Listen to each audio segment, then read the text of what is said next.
Glossina morsitans, juga dikenal sebagai lalat sensei, di mana lalat ini merupakan nama dari spesies jenis serangga yang cukup unik.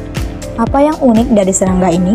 Well, jika jenis lalat lain seperti lalat rumah dan lalat botol terkenal sebagai penyebar penyakit yang menyerang pencernaan, maka lalat sensei bisa populer karena mereka adalah serangga penghisap darah yang menyebarkan penyakit tidur ataupun sleeping sickness di kawasan Afrika. Walaupun nama penyakitnya terdengar lucu, namun sebenarnya bahaya yang ditimbulkan oleh penyakit tidur tidak kalah berbahayanya dibandingkan dengan penyakit-penyakit lain semisal malaria. Untuk itu, mari kita bahas terkait lalat sensei ataupun Glossina morsitans.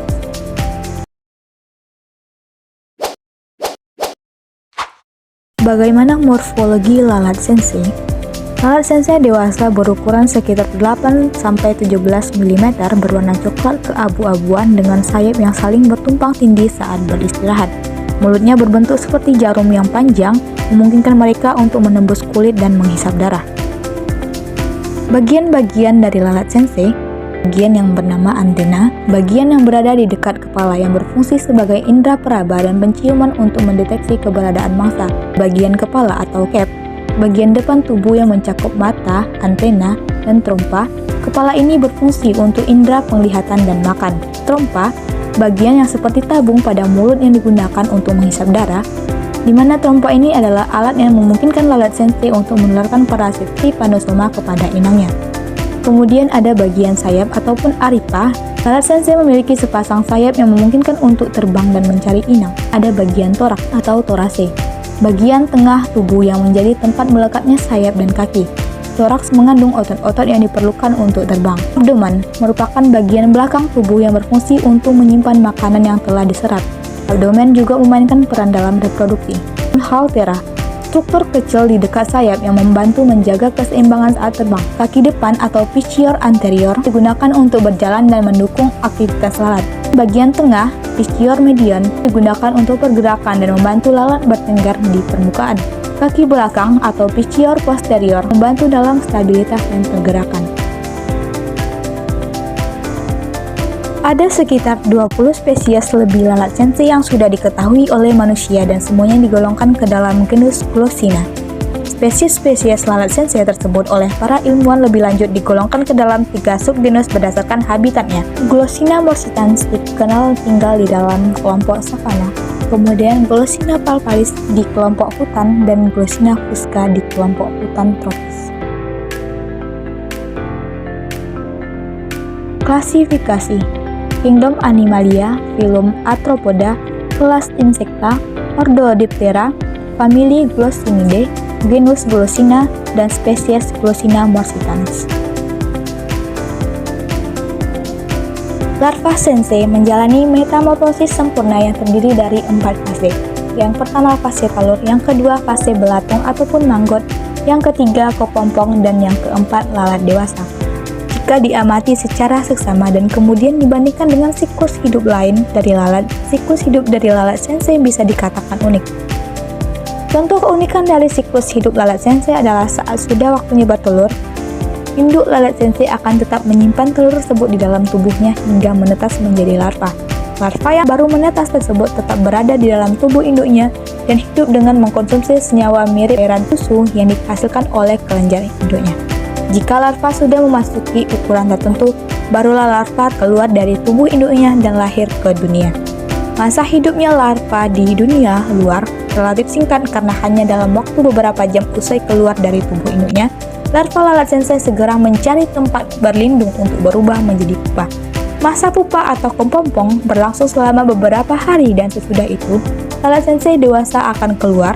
Di fase dewasa ini, lalat sensei hanya hidup dari menghisap darah mamalia dan bisa hidup hingga usia 4 bulan.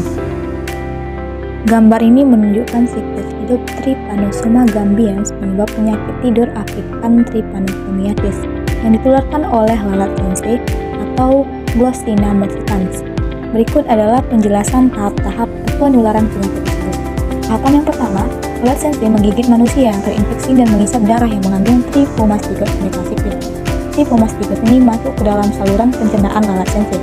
Kemudian dilanjutkan kepada tahap yang kedua, yaitu Trypomastigots yang diinjeksikan ke dalam darah manusia berubah menjadi Trypomastigots dalam darah. yang kemudian menyebar ke berbagai bagian tubuh seperti darah, cairan limfa, dan cairan spinal. Kemudian dilanjutkan kepada tahap yang ketiga, dalam tubuh manusia, Trichomastitis berkembang biak dengan pembelahan binat dalam berbagai cairan tubuh, termasuk darah, limfa, dan cairan spinal. Proses ini menyebabkan infeksi menyebar dan menimbulkan gejala penyakit tidur. Tahapan yang keempat, Trichomastitis tetap berada dalam darah manusia yang memungkinkan mereka untuk ditransfer ke lalat sensei lainnya saat lalat tersebut menggigit manusia yang terinfeksi.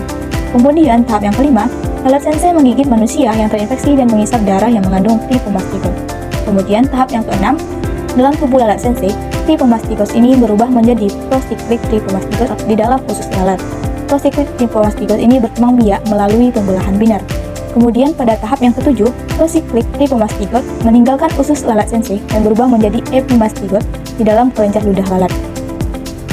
Pada tahap yang ke-8, epimastitis berkembang biak di kelenjar ludah lalat dan berubah menjadi metacyclic Trichomastitis yang siap untuk ditularkan kembali ke manusia melalui gigitan lalat sensei. Siklus ini berulang setiap kali lalat sensei yang terinfeksi menggigit manusia. Dengan demikian, penyakit tidur dapat terus menyebar. Patologi Glossina morsitans menularkan parasit Trypanosoma brucei, penyebab utama penyakit tidur. Pada hewan, parasit ini menyebabkan nagana. Kemudian gejala klinis dari Glossina morsitans di mana pada manusia atau penyakit tidur ditandai dengan demam, sakit kepala, kelelahan, nyeri otot, dan jika tidak diobati dapat mempengaruhi sistem saraf pusat, menyebabkan kebingungan, kejang, dan gangguan tidur. Pada hewan yaitu nagana, ditandai dengan kelelahan, demam, pembengkakan kelenjar, anemia, dan penurunan berat badan. Pengobatan penularan lalat sensei pada penyakit tidur manusia yang memerlukan obat antiparasit seperti pentamidin, suramin, dan melarsoprol. Sedangkan pada hewan ada berbagai obat untuk nagana, tetapi ketersediaannya bervariasi. Pencegahan yang dilakukan yaitu yang pertama, mengendalikan populasi lalat sensei melalui insektisida, kemudian perangkap lalat atau metode sterilisasi serangga ataupun steril insect technique atau disebut sebagai SAT. Kemudian pencegahan pada manusia termasuk mengenakan pakaian pelindung dan menghindari daerah yang diketahui banyak lalat sensei. Habitat dan distribusi dari Glossina morsitans di mana umumnya ditemukan di padang savana Afrika sub-Sahara. Distribusinya mencakup wilayah seperti Angola, Tanzania, Uganda, dan bagian Afrika lainnya, di mana bagian tersebut yaitu Afrika Timur dan Afrika Selatan.